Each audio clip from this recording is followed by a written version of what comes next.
in UK what you thought of the Borneo situation and everything like that. I bet 9 out of 10 of them wouldn't even come up with an answer about it.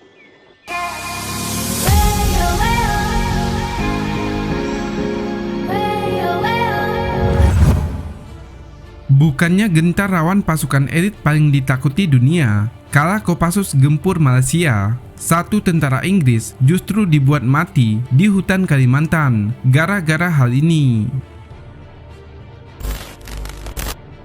Pasukan Indonesia memang tak bisa dipandang sebelah mata. Hal itu terbukti dari beberapa kali membuat pasukan elit dunia mengakuinya. Kopassus TNI Angkatan Darat menjadi pasukan elit yang patut dibanggakan. Seperti misalnya misi Kopassus di Kalimantan pada 1964 yang dimuat dalam majalah Intisari.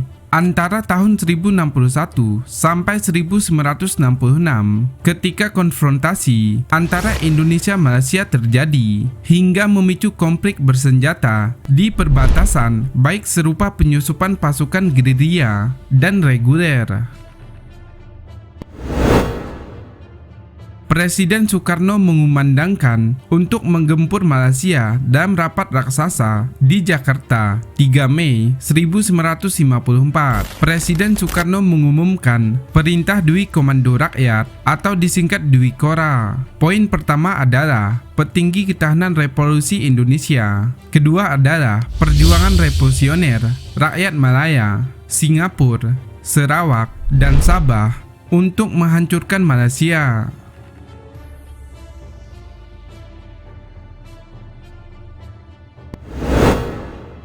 Komando Tempur Dwi Kora dipercayakan pada Panglima Angkatan Udara Laksamana Madya Omar Dani yang mempersiapkan operasi militer terhadap Malaysia. Sebagai Panglima Koga, Laksamana Madya Omar Dani yang mempersiapkan operasi militer terhadap Malaysia. Sebagai Panglima Koga, Omar Dani bertanggung jawab kepada Panglima tertinggi ABRI atau KOTI, Presiden Soekarno. Tapi sebelum Koga dibentuk, aksi penyusupan dilancarkan oleh sukarelawan Indonesia sudah berlangsung cukup lama. Operasi penyusupan digelar Indonesia ke wilayah perbatasan Malaysia. Sesungguhnya merupakan operasi yang sangat berbahaya. Musuh yang dihadapi pada saat itu merupakan pasukan yang terlatih dan berpengalaman di medan perang. Militer Malaysia dibantu pasukan Inggris dan negara persemakmuran seperti Selandia Baru, Australia yang tidak mudah dihadapi pasukan gerilya. Mereka menyamar menggunakan senjata terbatas. Gerilyawan Indonesia terdiri dari sukarelawan yang harus menghadapi pasukan Gurkha dan SAS Inggris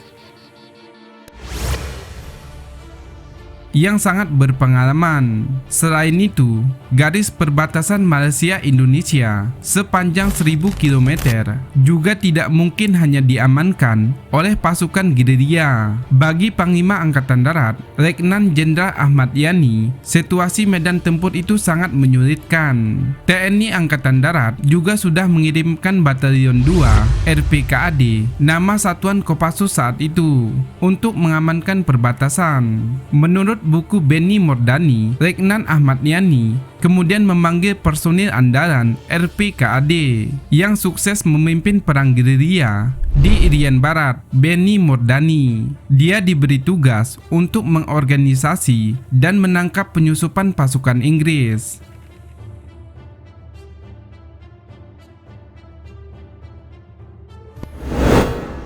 Tugas Benny sangat rahasia. Dia berangkat tidak menggunakan identitas Kopassus. Benny berangkat hanya membawa tim kecil dari Cijantung. Tujuannya adalah mengamati rute penyerbuan yang bisa dipakai induk pasukan. Kawan itu menjadi pertama kalinya operasi Benny dan timnya di Sarawak sampai Kalimantan Barat. Setelah sesuai dengan sasaran yang diserbu oleh RPKAD dan satuan lainnya, pasukan Benny melakukan tugas berpindah-pindah. Selama melaksanakan misi secara terang-terangan, mereka juga membantu TNKU dengan taktik penyamaran.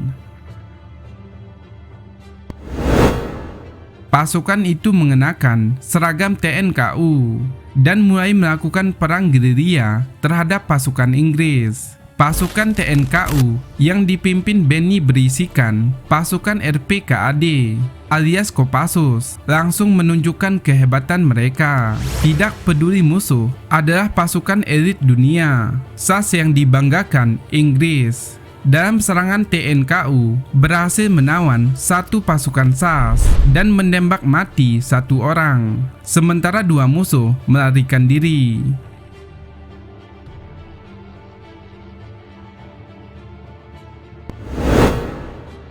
Peristiwa tertawanya SAS itu disampaikan kepada Letjen Ahmad Yani.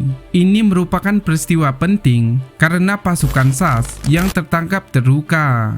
Dia dikirim ke Jakarta untuk kepentingan propaganda. Bukti pasukan SAS tertawan membuat Inggris mengambil sikap terhadap kebijakan militernya di perbatasan Kalimantan, Malaysia. Namun, karena kurangnya transportasi dan sarana kesehatan pasukan SAS yang tertawan mati dan meninggal sebelum dikirim ke Jakarta. Anggota SAS itu kemudian dimakamkan di tengah hutan Kalimantan dan hanya diberi tanda pengenal kalung dan persenjataan dikirim ke Jakarta sebagai bukti.